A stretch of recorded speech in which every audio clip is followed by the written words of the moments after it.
हाय, क्या limits exist करती हैं? जब भी कोई इंसान अपने आप को लिमिटेशंस में बांध लेता है, तो मेजॉरिटी केसेस में देखा गया है कि वो लिमिटेशंस उसकी अपनी इल्यूजन होती है। और यदि कोई भी बड़ा काम करना हो, उसके लिए उन लिमिटेशंस को धक्के मार के माइंड से बाहर निकालना पड़ता है, और तभी वो इंसान अपना ट्रू पोटेंशियल दिखा पाता है। मैं Rajiv from my e tutors हर हफ्ते इस चैनल पे 4 वीडियोस अपलोड करता हूं, जिसमें से 3 videos class 11th class 12th curriculum के साथ एसोसिएट करते हैं, और चौथा वीडियो यूजुअली सेल्फ मोटिवेशन या इंप्रूवमेंट के साथ एसोसिएट होता है। और इस वीडियो में मैं सेल्फ इंप्रूवमेंट की टिप आपके साथ शेयर कर रहा हूं, how to push your limits. क्या आप कोई मेंटल रोड ब्लॉक फेस कर रहे हैं, जैसे कोई फोबिया, किसी सब्जेक्ट को पढ़ने का बिल्कुल इंटरेस्ट नहीं होता, या बहुत मेहनत कर रहे हो पर उसके बावजूद भी आपका जो पोटेंशियल है वो पोटेंशियल एग्जैक्टली रिफ्लेक्ट नहीं हो रहा है? यदि ऐसा कुछ भी है तो चले देखते हैं कि किस तरह से हम अपने मेंटल रोड ब्लॉक को रिमूव कर सकते हैं। अब मेंटल रोड ब्लॉक रिमूव करने के लिए मैं आपको एक छोटी सी स्टोरी सुना रहा हूं।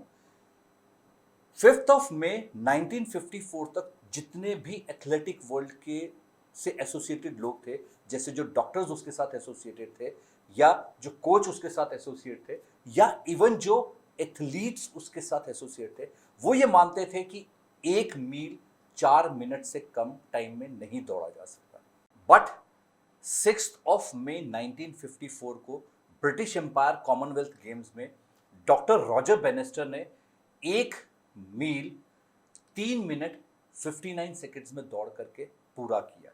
और उस दिन के बाद जो ये मेंटल रोड ब्लॉक था वो लोगों के दिमाग से हट गया कि 1 मील 4 मिनट से कम टाइम में नहीं दौड़ा जा सकता। और आपको सुन के हैरानी होगी कि विद इन 4 इयर्स 50 से ज्यादा एथलीट्स ने ये 4 मिनट का बैरियर मार्क को ब्रेक किया। तो ऐसा क्या हुआ?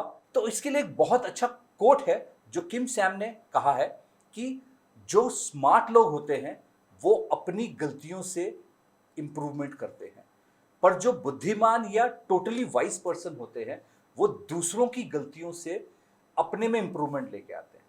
तो हमें बुद्धिमान बनना चाहिए, स्मार्ट बनना चाहिए? बिल्कुल सही, बुद्धिमान बनना चाहिए।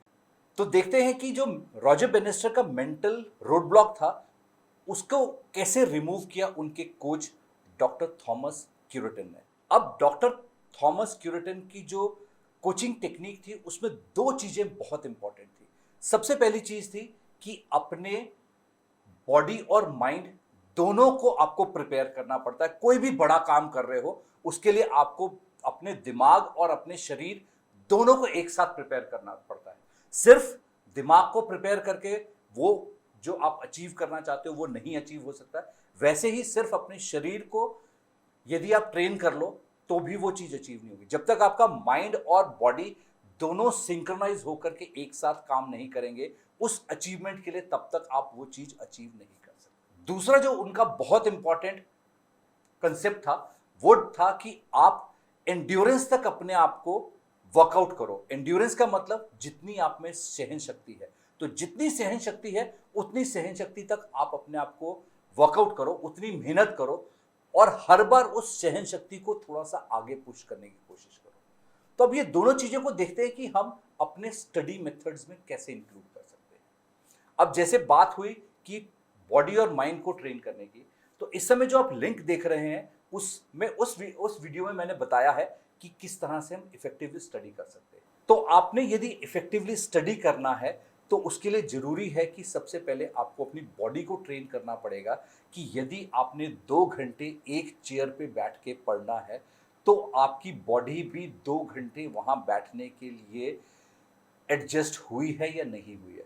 अब यदि आप 20 या 25 मिनट में ही आप डिस्कंफर्ट फील करना शुरू कर देते हैं कि आप वहां बैठ ही नहीं सकते, तो आप पढ़ोगे कैसे? तो सबसे पहले आपको अपनी बॉडी को ट्रेन करना पड़ेगा कि जो आपका स्टडी एरिया है उस एरिया में उस चेयर टेबल के साथ आप अपने आप को 2 घंटे के लिए एट ए स्ट्रेच आप अपने आप को वहां रख सकते हैं फिजिकली। क्योंकि आप फिजिकली ही वहां नहीं रख सकते आपको, तो मेंटली रखने की तो सवाल ही नहीं उठता। सेकंड है, अब आपने माइंड को ट्रेन करना है। अब माइंड को ट्रेन करने के लिए होगा कि आपको जो अभी मैंने लिंक शेयर किया था आपके साथ, उसी वीडियो में मैंने बताया है कि किस तरह से हम अपनी कंसंट्रेशन को इंक्रीज कर सकते हैं। और साइंटिफिकली प्रूवन है कि 20 to 40 minutes averagely concentration exist करती है। अब यदि आपने चेक किया है कि आपकी कंसंट्रेशन 20 मिनट्स है, तो उस 20 मिनट्स को 40 मिनट्स में कैसे कन्वर्ट करना है, उसके लिए आपको माइंड को ट्रेन करना पड़ेगा। और वो ट्रेनिंग जो है पेशेंस का काम है। सपोज आपने देखा कि आप सिर्फ 15 मिनट कंसंट्रेट कर सकते हैं, तो वो 15 मिनट को 40 मिनट कैसे लेके जाना, वो हो सकता है कि हर 2 दिन या 3 दिन में आप 1 मिनट आप अपने आप बढ़ाएंगे। अपनी जो एंड्योरेंस है उसको 1-1 मिनट या सहन शक्ति को 1-1 मिनट या मे बी 30 सेकेंड्स हर रोज पुश करेंगे।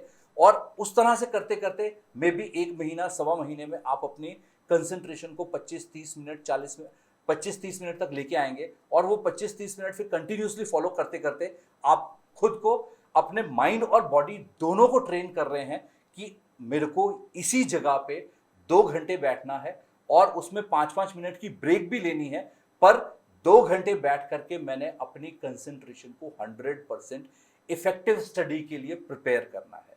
तो यदि हम अपने बॉडी और माइंड दोनों को ट्रेन करते हैं तो हम हमेशा इफेक्टिवली स्टडी कर पाएंगे। सेकेंडली, जैसे मैंने सहन शक्ति की बात करी या एंड्योरेंस की बात करी, तो एंड्योरेंस जो है वो बेसिकली फिजिकल बॉडी और माइंड दोनों के लिए इंपॉर्टेंट है। सपोज वहां बैठ करके आप अपने आप को कंफर्टेबल फील नहीं करा पा रहे, तो आप कंसंट्रेट भी नहीं कर पाएंगे।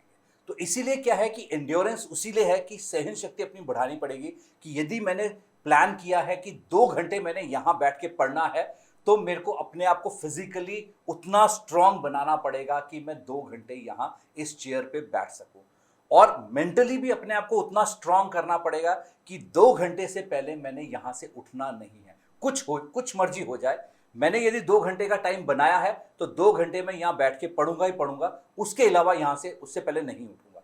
और इसी तरीके से जैसे आपका टोटल स्टडी आवर से 6 घंटे का है, 8 घंटे का है या 10 घंटे का है, जो भी आपका स्टडी आवर है, उसी तरीके से वो 2-2 घंटे में आप जब उस चीज को रिपीटिशन रोज पूरे उसके लिए रिपीटिशन करते जाएंगे, तो with in a short span of time होगा क्या कि आप एकदम से उसमें अपने आप को बेसिकली हैबिचुअल बना लेंगे। और जैसे ही आपने उसको अपने आप के लिए हैबिचुअल बना लिया, तो आपको बहुत इजी हो जाएगा अपने आप को एक बड़े माइलस्टोन को अचीव कराने के लिए। और माइलस्टोन आपके लिए आईआईटी में बहुत अच्छा कॉलेज लेना हो सकता है, नीट क्रैक करके बहुत अच्छा कॉलेज लेना हो सकता है, या और कोई भी आप कंपटीशन एग्जाम के लिए प्रिपेयर कर रहे हैं, तो उन कंपटीशन एग्जाम में आपके लिए वो बहुत सिंपल हो जाएगा कि यदि आपने अपनी बॉडी, माइंड और एंड्योरेंस तीनों को सिंक्रोनाइज करवा लिया, तो हम रॉजर बेनिस्टर की जो टेक्निक्स हैं उससे सीख सकते हैं कि किस तरह से हमने अपने बॉडी, माइंड और एंड्योरेंस को इंप्रूव करना है,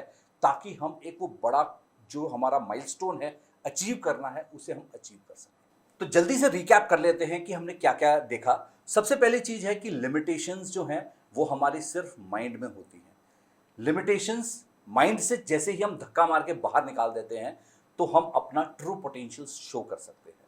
और उस लिमिटेशंस को धक्का मारने के लिए जो 2 इफेक्टिव मेथड्स है, वो सबसे पहला है कि अपने बॉडी और माइंड को उस तरह से ट्रेन करो कि जो आपके माइलस्टोन को अचीव करने के रास्ता क्लियर कर रहा हो। और सेकेंड, अपनी सहन शक्ति या एंड्योरेंस को बढ़ाओ और उससे हर बार उसे पुश करने और थोड़ा सा आगे पुश करने की कोशिश करो। हर बार अपनी सहन शक्ति को और थोड़ा सा आगे पुश करने की कोशिश करो। इस तरह से क्या होगा कि कुछ ही टाइम में आप बहुत बड़ा माइलस्टोन अचीव कर सकते हो। जैसे रॉजर बेनिस्टर ने 4 मिनट का माइलस्टोन अचीव किया कि 1 मील 4 मिनट में बहुत आराम से दौड़ सकते हैं। यदि आप मेरे इस चैनल पे कहीं पहली बार तो नहीं विजिट कर रहे, यदि यस, तो मेरे इस चैनल को सब्सक्राइब करो। सब्सक्राइब करते हुए ध्यान रखना कि आपने बेल आइकन भी प्रेस करना है और नोटिफिकेशंस में ऑल नोटिफिकेशंस को चेक करना है। यदि आप कोई अपने ऐसे फ्रेंड को जानते हो जो डिप्रेस्ड है या जो केमिस्ट्री से या किसी सब्जेक्ट से फोबिक है, तो उसे मेरा ये वीडियो शेयर करो ताकि वो भी अपने आप में इंप्रूवमेंट ला सके। आपको ये मेथड्स पसंद आए कि जिस तरह से हम अपने अंदर इंप्रूवमेंट ला सकते हैं, तो मेरे इस वीडियो को लाइक करो और नीचे कमेंट सेक्शन में कमेंट देना मत भूलना। आप मुझे इन डिफरेंट सोशल प्लेटफॉर्म से फॉलो कर सकते हो। Thanks for watching. दिस